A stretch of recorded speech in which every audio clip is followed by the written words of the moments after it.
नमस्कार my dear friends, मैं विनोद चंडालिया एक आरएएस पीसीएस एजुकेटर आपके अपने स्टडी के नए प्लेटफॉर्म जिसका नाम है निःशुल्क कोचिंग अभियान में आपका हार्दिक अभिनंदन करता हूं। जी हां दोस्तों, मैं आपको फिर से बता दूं कि यूपीएससी प्री का एग्जामिनेशन जो 2023 का जो आपको पता है माय डियर फ्रेंड्स कि 28 मई को कंडक्ट होगा माय डियर फ्रेंड्स। तो अब उसके लगभग मान के चलो कि 50 से 60 दिन बचे हैं माय डियर फ्रेंड्स। और इन 50 से 60 दिनों के अंदर मैं आपसे एक उम्मीद रखता हूँ कि आपने जो अच्छे से इसकी तैयारी कर रखी होगी। और दूसरी कि मैंने आप लोगों को बताया कि आपको 10 सालों के पीवाईक्यू अच्छे से कंप्लीट कर लेने हैं। और साथ में ही आपको विजन आईएएस की जो PT 365 है, PT 365 है, उसको भी अच्छे से एनालिसिस करके कंप्लीट कर लेना। और साथ में अगर हो सके तो इन 50-60 दिनों के अंदर आप 30 से 35 जो है अपने टेस्ट ज़रूर लगाएं, प्री के मॉक टेस्ट जो भी हैं वो ज़रूर लगाएं, ताकि आपकी तैयारी जो है उसमें इम्प्रूवमेंट हो सके। और मैंने आप लोगों को 2013 से लेकर 2020 यानी 2020 तक जो भी इन्वायरमेंट के अंदर जो भी आईएएस यानी यूपीएससी प्री एग्जामिनेशन के अंदर जितने भी क्वेश्चन आए थे, मैंने आपको अच्छे से एनालिसिस करके करवा दिए गए हैं। और आज अपने सॉरी 2020 तक, तो आज अपने 2021 यानी 2021 के जो भी इन्वायरमेंट के अंदर जितने भी क्वेश्चन आए हैं उनको अपने अच्छे से कंप्लीट करेंगे। इससे पहले अपने आज 125 नंबर क्वेश्चन स्टार्ट होगा, 124 तक इन्वायरमेंट के क्वेश्चन जो है बहुत ही शानदार तरीके से अपने कर चुके हैं माय डियर फ्रेंड्स। और आज अपने 125 नंबर क्वेश्चन से शुरू करते हैं। तो क्या क्या ताम्र प्रगलन संयंत्रों के बारे में चिंता का कारण क्या है। देखो, अगर मैं बात करूं ताम्र प्रगलन या फिर ताम्र जो स्लैग्स होते हैं, ठीक है, उसके जो इनके जो सह उत्पाद होते हैं, तो उनकी बात करें ताम्र स्लैग्स की, तो चिंता का कारण क्या हो सकता है इन संयंत्रों से। देखो भी, पर्यावरण में कार्बन मोनोऑक्साइड को घातक, देखो एक बात जरूर नोट करना माय डियर फ्रेंड्स, आप कभी भी कोई भी क्वेश्चन पढ़ो तो उसके अंदर केवल और कुछ, ये दो बातें मैं आप लोगों को बहुत बार बता चुका हूँ। केवल और कुछ जब भी लिखा हो तो उसको अच्छे से ज़रूर पढ़ लेना, क्योंकि केवल एक ऐसी कंडीशन होती है कि वो सिर्फ और सिर्फ वो एक ही विद्यमान होती है। और कुछ वाली कंडीशन तो आपको पता है हर एक कंडीशन कहीं ना कहीं फॉलो करती है थोड़ा थोड़ा। तो यानी इस प्रकार से, और यहाँ पे लिखा है क्या, घातक मात्राओं, ठीक है, में निर्मुक्त कर सकते हैं। देखो ये मानते हैं कि अपने CO2 का उत्सर्जन करते हैं माय डियर फ्रेंड्स। और इतना भी नहीं करते कि ये कार्बन मोनोऑक्साइड जो लिख रहा है कि घातक मात्राओं में, तो ये क्या घातक मात्राओं में जो अपना है माय डियर फ्रेंड्स रॉन्ग हो जाएगा। अब देखो तांबे की बात करता हूँ। देखो तांबे के ऐसे क्या होते हैं, एक छोटी सी बात यहाँ पे जरूर नोट कर लेना। तांबे के जो अयस्क होते हैं माय डियर फ्रेंड्स, वो क्या है, सल्फर के प्रकार के होते हैं।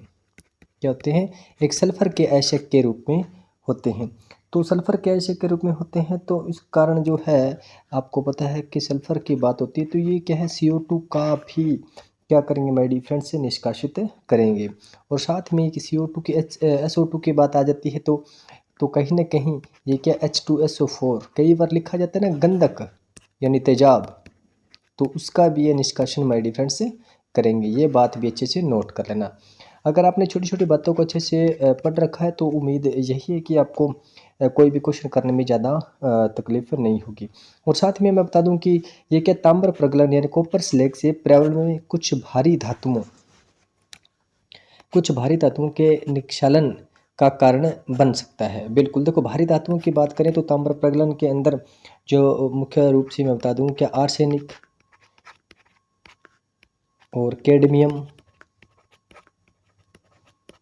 आर्सेनिक, कैडमियम, सीसा, पारा, ठीक है माय डियर फ्रेंड्स, सीसा एंड पारा जो है ये यहाँ पे निष्कासित होती है।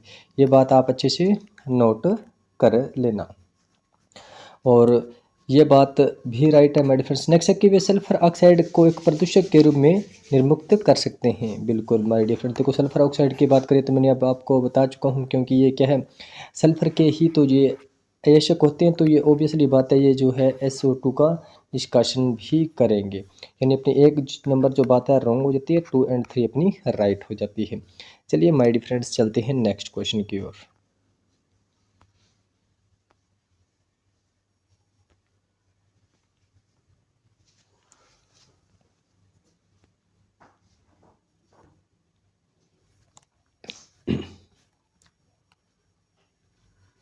नेक्स्ट है 126 नंबर क्वेश्चन कि भट्टी तेल यानी फर्नेस ऑयल के संदर्भ में निम्नलिखित कथनों पर आपको विचार कर रहे हैं कि क्या होता है भट्टी तेल, इसके बारे में आपको बताना है। अब देखो यह तेल परिसंकरणियों का एक उत्पाद है, बिल्कुल राइट बात है मेरे फ्रेंड्स। कुछ उद्योग इसका उपयोग ऊर्जा यानी पावर के रूप में इसका उत्पादन करते हैं। आपने देखा होगा कि बिजली संयंत्रों के अंदर भी जो है इनका भट्टी तेल का मेरे फ्रेंड्स यूज किया जाता है, ये भी सही है। और इसका उपयोग पर्यावरण में गंधक का उत्सर्जन होता है। देखो मैंने आपको पहले ही बताया है कि जब SO2 का निष्कासन होगा तो कहीं ना कहीं H2SO4 का भी निष्कासन होगा।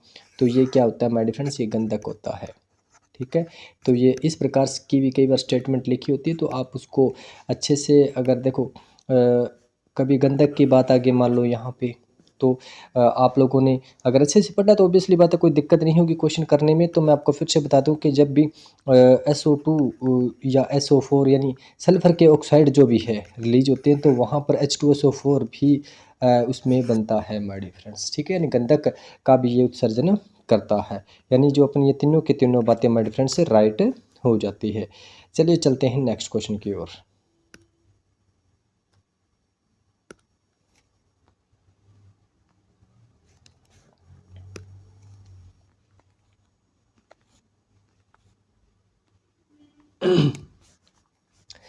देखो नेक्स्ट है कि ब्लू कार्बन क्या है मेरे फ्रेंड्स। देखो ब्लू कार्बन की अगर मैं बात करूं तो देखो ब्लू कार्बन के बारे में आपको एक छोटी सी बात बता देता हूं कि ब्लू कार्बन क्या होता है। देखो ब्लू कार्बन का मतलब ये है कि ऐसा कार्बन जो क्या है ब्लू, यानी यहाँ पे जल से इसकी बात कही गई है मेरे फ्रेंड्स। ब्लू यानी नीला, यानी जल से इसकी बात कही गई है।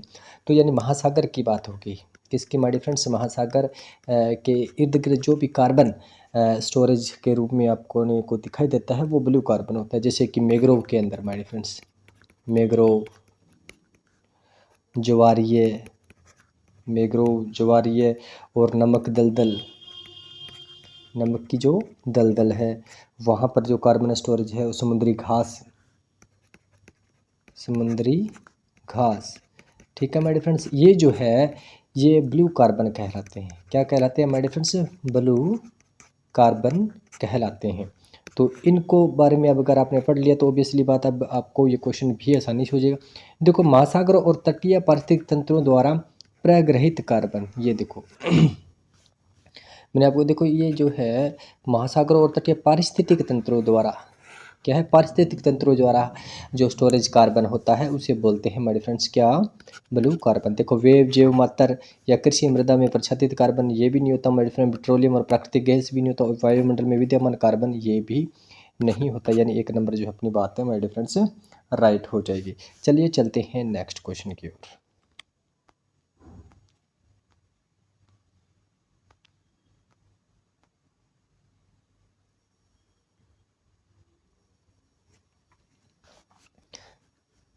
नेक्स्ट माय डियर फ्रेंड्स कि आपको 128 नंबर क्वेश्चन में बताना है कि प्रकृति में निम्नलिखित में से किस जीव का किन जीवों के मृदा विहीन सतह पर जीवित पाए जाने की सर्वाधिक संभावना है। देखो मृदा विहीन का मतलब आप जानते हो कि ऐसे ये जो जीव हैं, ठीक है, कि ये जो बिना मृदा के रह सकते हैं।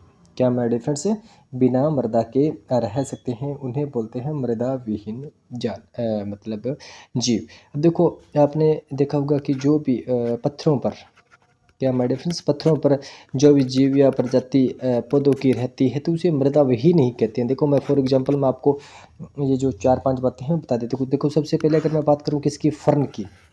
ठीक है, अब देखो फर्न जो है क्या होता है, ये एक पौधा होता है।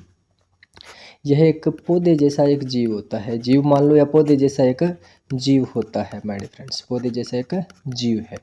ठीक है, और ये एक पौधे जैसा जीव है जो बिना बीज, इसका कोई बीज या बीजाणु कुछ नहीं होता, इनके बिना ही इनका क्या होता है मेरे फ्रेंड्स, प्रजनन होता है प्रकृति द्वारा अपने आप ही। ठीक है, और कहीं ना कहीं इसके लिए माय डियर फ्रेंड्स जो है भूमि की ज़रूरत पड़ती है, यानी मृदा की जो है आवश्यकता होती है माय डियर फ्रेंड्स।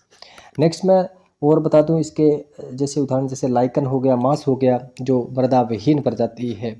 ठीक है, जैसे लाइकन, लाइकन के बारे में आप अच्छे से जानते हैं माय डियर फ्रेंड्स, क्या है लाइकन। अगर मैं बात करूं किसकी, लाइकन की, तो आपने शैवाल के बारे में पढ़ा होगा। शैवाल प्लस कवक। अगर एक डायरेक्ट क्वेश्चन ये भी आ जाए कि लाइकन की उत्पत्ति कैसी होती है, फिर लाइकन कैसे विद्यमान होता है या लाइकन कैसे बनता है, तो आपको बताना है कि माय डियर फ्रेंड्स शैवाल प्लस कवक यानी इनका क्या होता है माय डियर फ्रेंड्स, सहजीवी संबंध होता है। क्या होता है? सहजीवी संबंध। और सहजीवी संबंध क्या होता है ये मैं आप लोगों को पहले बता चुका हूँ। यानी एक ऐसा संबंध जो बनाए रखने बनने के बाद में जो है दोनों जीवों के लिए क्या है, जीने के लिए काफ़ी लाभदायक होता है माय डियर फ्रेंड्स। तो इनके जो सहजीवी संबंध से किसका निर्माण होता है माय डियर फ्रेंड्स, लाइकन। और इसके लिए किसी मृदा की ज़रूरत नहीं पड़ती। ये पत्थरों पर और मतलब जो बिल्कुल मृदा विहीन जो जगह है वहाँ पर भी ये माय डियर फ्रेंड्स हो जाते हैं। ठीक है माय डियर फ्रेंड्स, ये लाइकन होगा। और जैसे दूसरी बात करूँ तो मैं मांस की बात बता देता हूँ यहाँ पर। मांस, ठीक है, मांस भी एक जो मृदा विहीन ही है माय डियर फ्रेंड्स, ये एक अपुष्पक पादप है। ये क्या है माय डियर फ्रेंड्स, एक अपुष्पक पादप है। ये बात भी अच्छे से नोट कर लेना।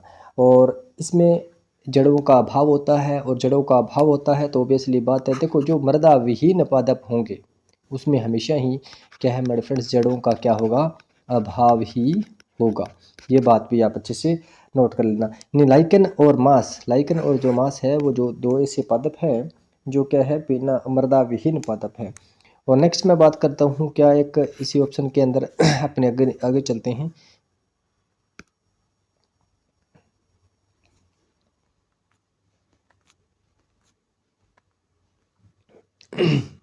देखो फर्न के बारे में मैंने बता दिया, और मैं अब आपको बताऊं, देखो लाइकन के बारे में मैंने बता दिया, मांस के बारे में बता दिया। अब देखो बात करते हैं किसकी, शतरक और मशरूम की। देखो अभी 2022 में एक क्वेश्चन आया था, गुच्छी नामक, क्या माय डियर फ्रेंड्स, गुच्छी नामक एक जो भी पादप जो कहाँ पे पाया जाता है, क्या कुछ है, इस प्रकार का क्वेश्चन आया। तो ये माय डियर फ्रेंड्स इसे गुच्छी भी कहते हैं। और देखो यूपीएससी है वो क्वेश्चन किस भी प्रकार से पूछ सकती है, ठीक है। और ये जो है इसे गुच्छी भी कहते हैं, और इसे एक और भी नाम लेते हैं, इसे होड स्टूल, होड स्टूल भी माय डियर फ्रेंड्स इसे कहते हैं। और इसे गुच्छी भी कहते हैं, मोरेल भी कहते हैं, क्या माय डियर फ्रेंड्स, इसे मोरेल भी कहते हैं। और सबसे बड़ी बात यह है जो इसके लिए आपको पता है मृदा की ज़रूरत पड़ती है, मृदा की आवश्यकता होती है माय डियर फ्रेंड्स, ठीक है। तो यानी इसके अनुसार जो मैंने आपको पहला बताया था कि फर्न को ज़रूरत पड़ती है मृदा की, और लाइकन और मांस इन दोनों को ज़रूरत नहीं पड़ती। तो यानी ये दोनों 2 और 3 अपना जो है राइट आंसर हो जाते हैं। चलिए चलते हैं नेक्स्ट क्वेश्चन की ओर।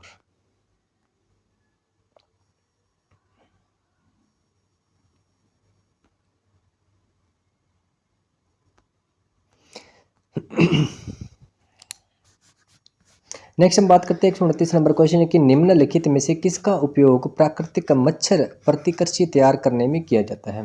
देखो प्राकृतिक मच्छर प्रतिकृषि यानी नेचुरल रूप से मच्छरों को भगाने के लिए, मच्छरों को कम करने के लिए, मच्छरों के लिए उपचार के लिए एक ऐसा जैव उपचार जो है माय डियर फ्रेंड्स, इनमें से कौन सा है, कांग्रेस घास है या एलिफेंट घास है या लेमन घास है या नट घास है।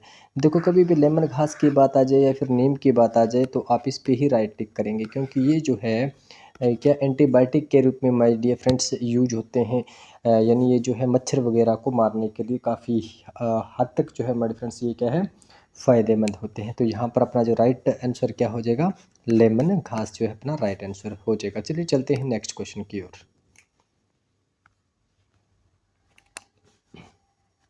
नेक्स्ट हम बात करते हैं 130 नंबर क्वेश्चन है कि जीवों के निम्नलिखित प्रकारों पर आपको विचार करना है, कॉपीपोडा, साइनोबैक्टीरिया, डाइटम या फोरेनफेरा। इसमें से कौन से जीव महासागरों की आहार श्रृंखलाओं में प्राथमिक उत्पादक है। देखो माय डियर फ्रेंड्स प्राथमिक उत्पादक कौन से होते हैं, देखो प्राथमिक उत्पादक वे उत्पादक होते हैं जो अपना भोजन, जो अपना भोजन क्या है, प्रकाश संश्लेषण की विधि से, प्रकाश संश्लेषण की विधि से तैयार करते हैं, उसे बोलते हैं माय डियर फ्रेंड्स प्राथमिक उत्पादक। यानी वो किसी जीव पर निर्भर नहीं रहते हैं, उन्हें बोलते हैं प्राथमिक उत्पादक। यानी इनको किसी जीवों पर इसकी निर्भरता नहीं होती है। तो आपको इसी से यही बताना, देखो सबसे पहले मैं बात करता हूँ किसकी, कॉपीपोड की, ठीक है। ये कॉपीपोड जो है माय डियर फ्रेंड्स ये प्राथमिक उत्पादक नहीं है, ये प्राथमिक उत्पादक माय डियर फ्रेंड्स नहीं है। ये क्या है, क्रस्टेशियस, ये मैं अब लिख देता हूँ, क्या छोटे जो क्रस्टियस होते हैं, क्रस्टेशियस, छोटे जो क्रस्टेशियस होते हैं उनका एक समूह होता है मेरे फ्रेंड्स, उनका एक ये समूह होता है। और दूसरी बात ये कि प्राथमिक उत्पादक नहीं है, ये प्राथमिक उपभोक्ता है माय डियर फ्रेंड्स। प्राथमिक क्या है? उपभोक्ता।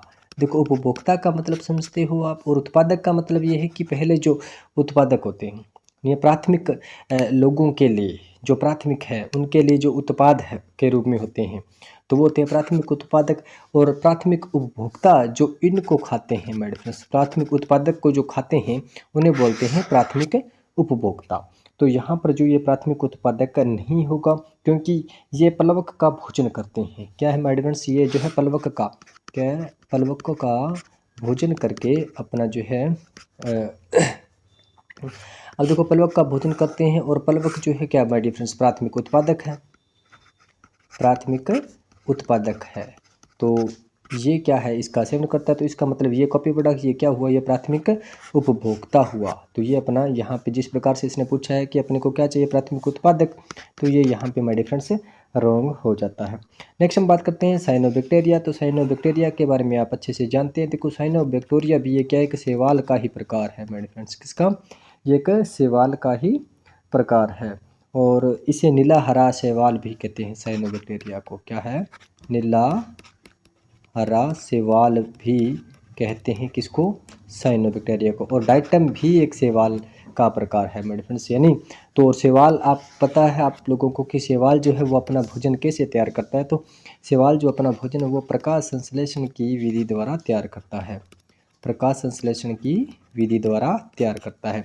यानी ये जो है प्राथमिक उत्पादक है। कौन से? साइनोबैक्टीरिया और डाइटम दोनों दो है, ये क्या है? प्राथमिक उत्पादक है। नेक्स्ट हम बात करते हैं फोरेमिनिफेरा की। तो फोरेमिनिफेरा जो है एक अकोशिकीय एक कोशिकीय जीव है, अकोशिकीय जीव है, जो कि अपना भोजन जो है वो किससे तैयार करता है? ये छोटे छोटे जीवों को मतलब खाकर जो है अकार्बनिक पदार्थों को या छोटे छोटे जीवों को खाकर अपना भोजन जो है करता है। तो कहीं ना कहीं ये भी क्या हो गया माय डियर फ्रेंड्स? ये प्राथमिक उपभोक्ता हो गया माय डियर फ्रेंड्स, प्राथमिक उपभोक्ता हो जाता है, न कि ये उत्पादक है। देखो यहाँ पे ये प्राथमिक की बात हो रही है, आपको इसे से अच्छे से नोट करना है। देखो प्राथमिक उत्पादक जब भी आएगा तो ऑब्वियसली बात है वो अपना भोजन किससे? प्रकाश संश्लेषण से ही तैयार करेगा, यानी वो किसी जीव पर निर्भर नहीं रहेगा। तो यानी अपना 2 और 3 जो है आंसर राइट हो जाता है। चलिए चलते हैं नेक्स्ट क्वेश्चन की ओर।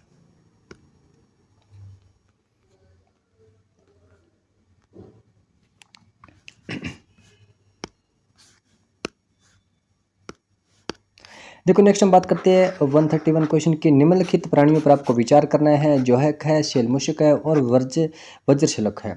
उपरोक्त में से कौन से जीव परभक्षियों द्वारा पकड़े जाने की संभावना को कम करने के लिए लपेटकर अपनी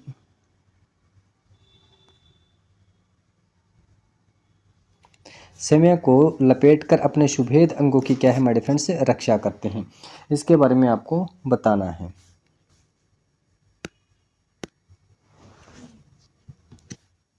तो चलिए शुरू करते हैं। अगर मैं बात करता हूँ किसकी? जाहक यानी हेज होग की।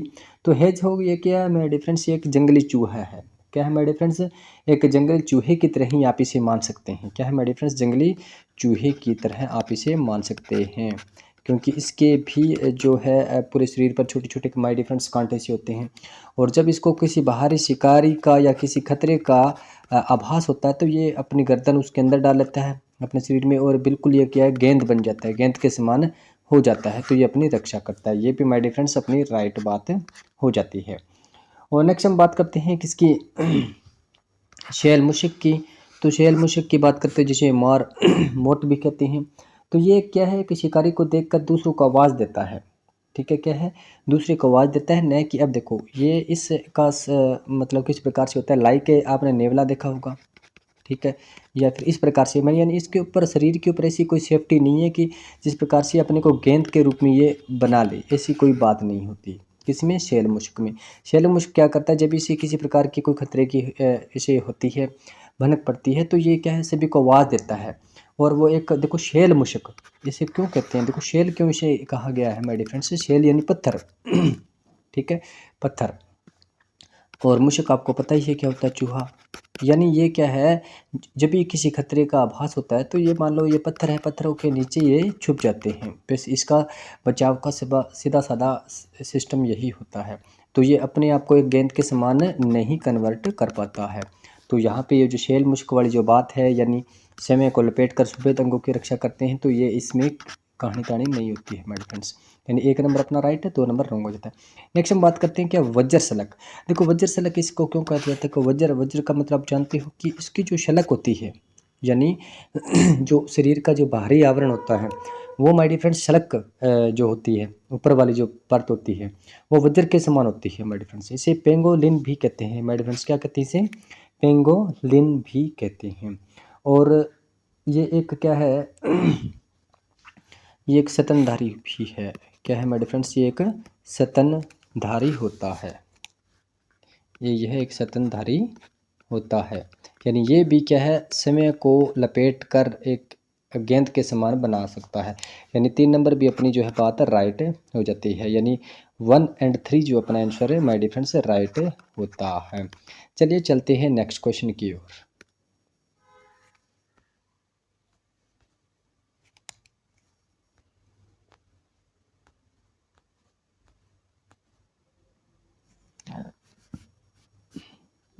नेक्स्ट क्वेश्चन है कि 132 के वनों पर न्यूयॉर्क घोषणा न्यूयॉर्क डिक्लेरेशंस ऑन फॉरेस्ट के संदर्भ में निम्नलिखित कथनों में से कौन से कथन सही है आपने को बताना है। देखो न्यूयॉर्क घोषणा की अगर हम बात करें, अगर किसकी बात करें अपने न्यूयॉर्क घोषणा की, तो इसके बारे में मैं आपको थोड़ा सा बता दूं, उसके बाद में अपने चलते हैं ऑप्शंस पर। देखो ये जो होती है 2014 में होती है न्यूयॉर्क घोषणा, तथा यह प्रकृति इसमें से देखो न्यूयॉर्क घोषणा जो है ऑब्वियसली बात है वनों पर बात है, तो कहीं ना कहीं ये प्रकृति के संरक्षण के लिए इसके अंदर बात होगी माय डियर फ्रेंड्स। इसके अंदर लगभग मान के चलो 200 प्लस देशों ने साथ और संगठनों जो है इसमें सहयोग किया या फिर इसमें एकता का माय डियर फ्रेंड्स परिचय दिया, यानी इन्होंने एकजुट हुए। और ये कब हुआ माय डियर फ्रेंड्स, वनों पर न्यूयॉर्क घोषणा की बात करें तो कब होता है, ये 2014 में होता है। और ये प्रकृति को बचाने के लिए होता है और प्रत्येक देश को इसके ऊपर ये बात कही गई है कि आप कोशिश करो अपनी स्वेच्छा से कि कहीं ना कहीं प्रकृति को क्या है कोई ज़्यादा नुकसान न पहुँचे, क्या न हो ज़्यादा नुकसान न पहुँचे, और प्रकृति को हम खतरा न दें। कहीं हम जो है प्रकृति के लिए खतरा बन रहे हैं, तो ऐसी बात नहीं होना चाहिए। और इन्होंने कहा है कि 2030 तक जो भी वनों की बात हो या फिर जो वनों की जो पुरानी जो ज़मीन थी वो ख़राब हो चुकी है, तो उनको क्या है माय डियर फ्रेंड्स बहाल करना है और कहीं ना कहीं माय डियर फ्रेंड्स प्रकृति को बचाना है। ये बातें हैं जो इसके अंदर कही गई है। और दूसरी बात ये बता दूं कि यहाँ पे जो भारत है वो इसके हस्ताक्षरकर्ता जो है हमारे फ्रेंड्स नहीं है। तो चलिए चलते हैं अपने ऑप्शंस पे चलते हैं, ये क्या कहता है देखो।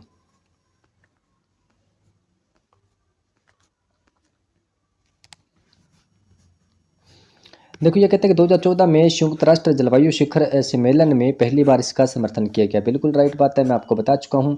नेक्स्ट है कि इसमें वन के ह्रास को रोकने के लिए एक वैश्विक समय रेखा का समर्थन किया गया। बिल्कुल राइट बात है, ये भी सही है। यह वैध रूप से बाध्यकारी अंतर्राष्ट्रीय घोषणा है। देखो ये बात गलत है। देखो बाध्यकारी अंतर्राष्ट्रीय घोषणा नहीं है, ये एक स्वेच्छा से है।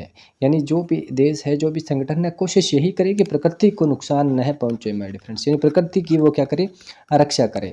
देखो किसी के ऊपर जरूरी प्रेशर नहीं है, इतना कोई बाध्यकारी बात जो है इसमें नहीं की गई। ये बात जो है माय डियर फ्रेंड्स रॉन्ग हो जाती है। सरकारों, बड़ी कंपनियों और देशीय समुदायों का समर्थित करता है। बिल्कुल सही बात है, मैंने आपको बताया था लगभग 200 से ज़्यादा देश और संगठन जो इसके अंदर इंक्लूड हुए थे माय डियर फ्रेंड्स। नेक्स्ट हम बात करते हैं भारत इसके प्रारंभ के समय हस्ताक्षरकर्ताओं में से एक था। देखो ये बात गलत है कि भारत जो है वो इसका हस्ताक्षरकर्ता माय डियर फ्रेंड्स नहीं है। यानी 3 और 5 अपना रॉन्ग हो जाएगा और 1 2 4 अपना राइट आंसर हो जाता है। ठीक है माय डियर फ्रेंड्स, चलिए चलते हैं नेक्स्ट क्वेश्चन की ओर।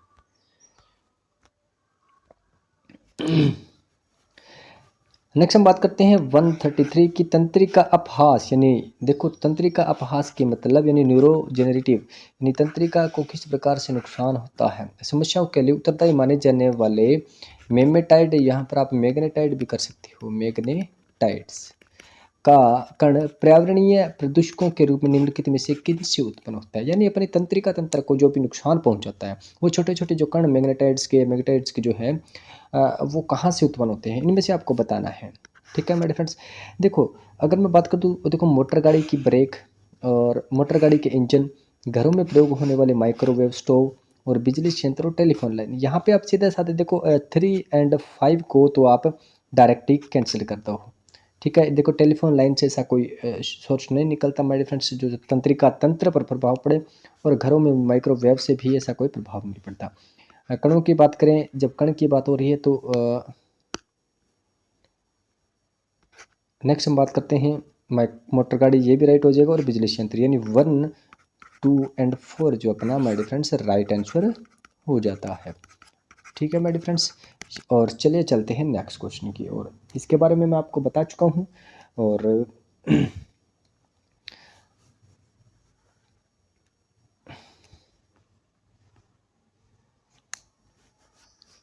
134 नंबर क्वेश्चन है कि निम्नलिखित में से कौन सा जीव निसंदेहक भोजी यानी फिल्टर फीडर है।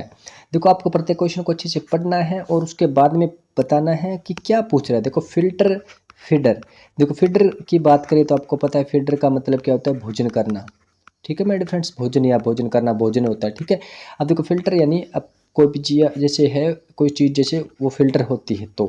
ठीक है, अब देखो अब यहाँ पे मैं आपको बता दूँ क्या जो होते हैं ना, सीप जिसे बोलते हैं ऑयस्टर। ठीक है, उस पे जो है क्या होते हैं, एक गलफड़ों के अंदर, क्या हमारे डिफरेंस से सीप के अंदर जो गलफड़े होते हैं उसमें गलफड़ों में लगभग 4 mm, क्या हमारे डिफरेंस से 4 mm का जो है कोई भी जो कण है वो उससे बाहर नहीं जाता हमारे डिफरेंस। ठीक है, तो वो कणों को क्या हमारे डिफरेंस से फिल्टर कर लेता है, 4 mm के कणों को क्या हमारे डिफरेंस से फिल्टर कर लेता है, और उस कणों को क्या फीड करता है, फिर फीड का मतलब उसके भोजन करता है। तो यानी वो अपना भोजन इस प्रकार से वो तैयार करता है। तो वो क्या है इसका answer, right answer my difference सीप जो है माय डिफरेंस इसका राइट आंसर हो जाता है। चलिए चलते हैं नेक्स्ट क्वेश्चन की ओर।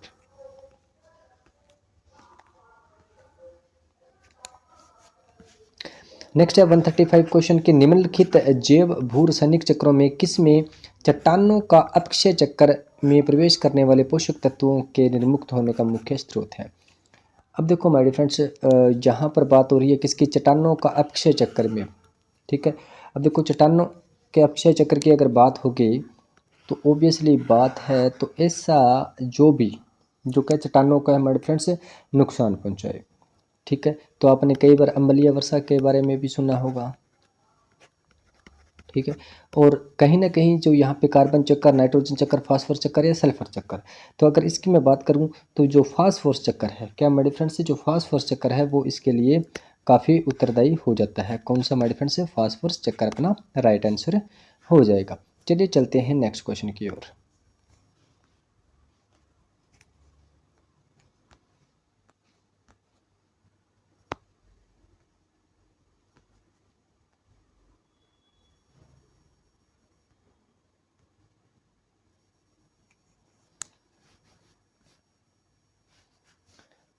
देखो ये पीडीएफ में थोड़ा सा ऊपर नहीं जा रहा है, तो मैं डिफरेंस में आपको बता देता हूँ। 136 है कि निम्नलिखित में से कौन से जीव अपर्दरहारी या हेड्रा इटिवोर है, ये आपको बताना है।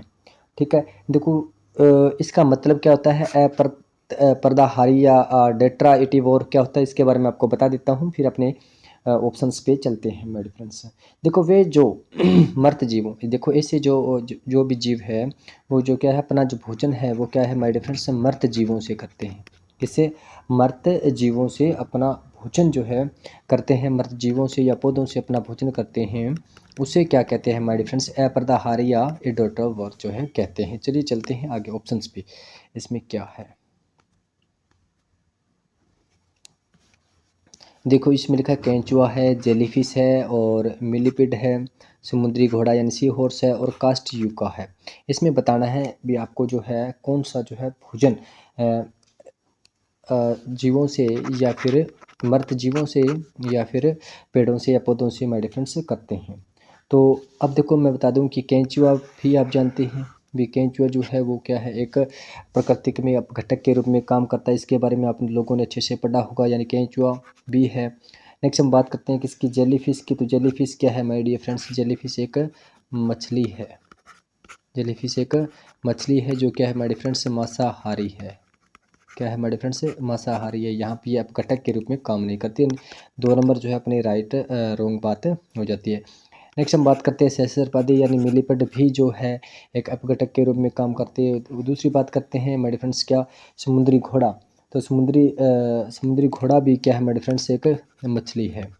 देखो माय डियर फ्रेंड्स यहाँ पे मैंने आपको बताया कि जेलीफिश जो है एक मछली माय डियर फ्रेंड्स नहीं है, एक मछली नहीं है। देखो जेलीफिश अगर नाम आ जाता है तो ऑब्वियसली बात आप कंफ्यूज मत होना कि जेलीफिश फिश लिखी दिया तो ये क्या है, फिश हो जाएगी। तो ये माय डियर फ्रेंड्स फिश नहीं है। कास्टक्यूडा की बात करें तो वुडलाइट्स की बात करें तो ये जो आपको पता है ये क्या है माय डियर फ्रेंड्स, ये पेड़ों को खाकर जो क्या है माय डियर फ्रेंड्स, सूखे पेड़ होते हैं। क्या होते हैं, सूखे जो पेड़ होते हैं उनको खाकर उसका जो है क्या करते हैं माय डियर फ्रेंड्स, अपघटक करते हैं।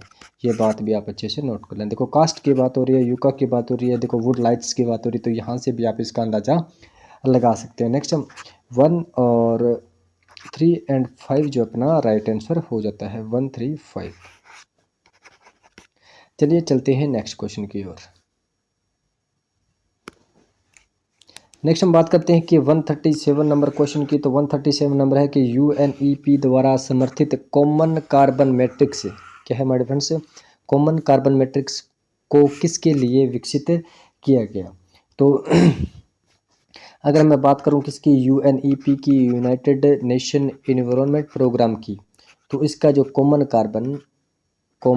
कार्बन मैट्रिक्स की, तो ये जो है क्या है, ये यूएनईपी का जो SBCI का एक प्रोटोकॉल है माय डियर फ्रेंड्स। क्या है माय डियर फ्रेंड्स, एक प्रोटोकॉल है। और ये क्या इसका एक प्रोटोकॉल है, तो इसका मतलब ये क्या है, ये जो को से भी यहाँ पे इसकी मैं फुल फॉर्म भी लिख देता हूँ। क्या, सस्टेनेबल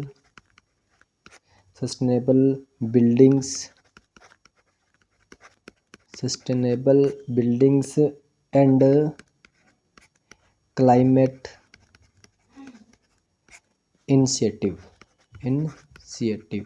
अब देखो ये कॉमन कार्बन मैट्रिक्स, ठीक है। यह आपको ये बताना है कि देखो common sustainable buildings and climates यानी कॉमन कार्बन मैट्रिक्स के अकॉर्डिंग आपको जो भी है कि कौन सी बिल्डिंग से, कौन सी फैक्ट्री से, कौन से विकास से, कौन से उद्योग से जो कार्बन का उत्सर्जन माय डियर फ्रेंड्स कितना हो रहा है, और उनके क्या आपको पद चिन्हों का क्या माय डियर फ्रेंड्स आंकलन करना है, और उनके बारे में बताना है भी कितना जो कार्बन है माय डियर फ्रेंड्स रिलीज होता है। यानी संपूर्ण विषय में निर्माण कार्यों के कार्बन पद चिन्हों का आंकलन करना, ठीक है। देखो मैंने आपको बताया था ना, सस्टेनेबल बिल्डिंग्स जो भी निर्माण कार्य है उस निर्माण कार्यों के अंदर कार्बन जो कितना रिलीज होता है माय डियर फ्रेंड्स, उसका जो है आंकलन करना। तो नंबर 1 जो है माय डियर फ्रेंड्स राइट बात हो जाएगी। चलिए चलते हैं नेक्स्ट क्वेश्चन की ओर।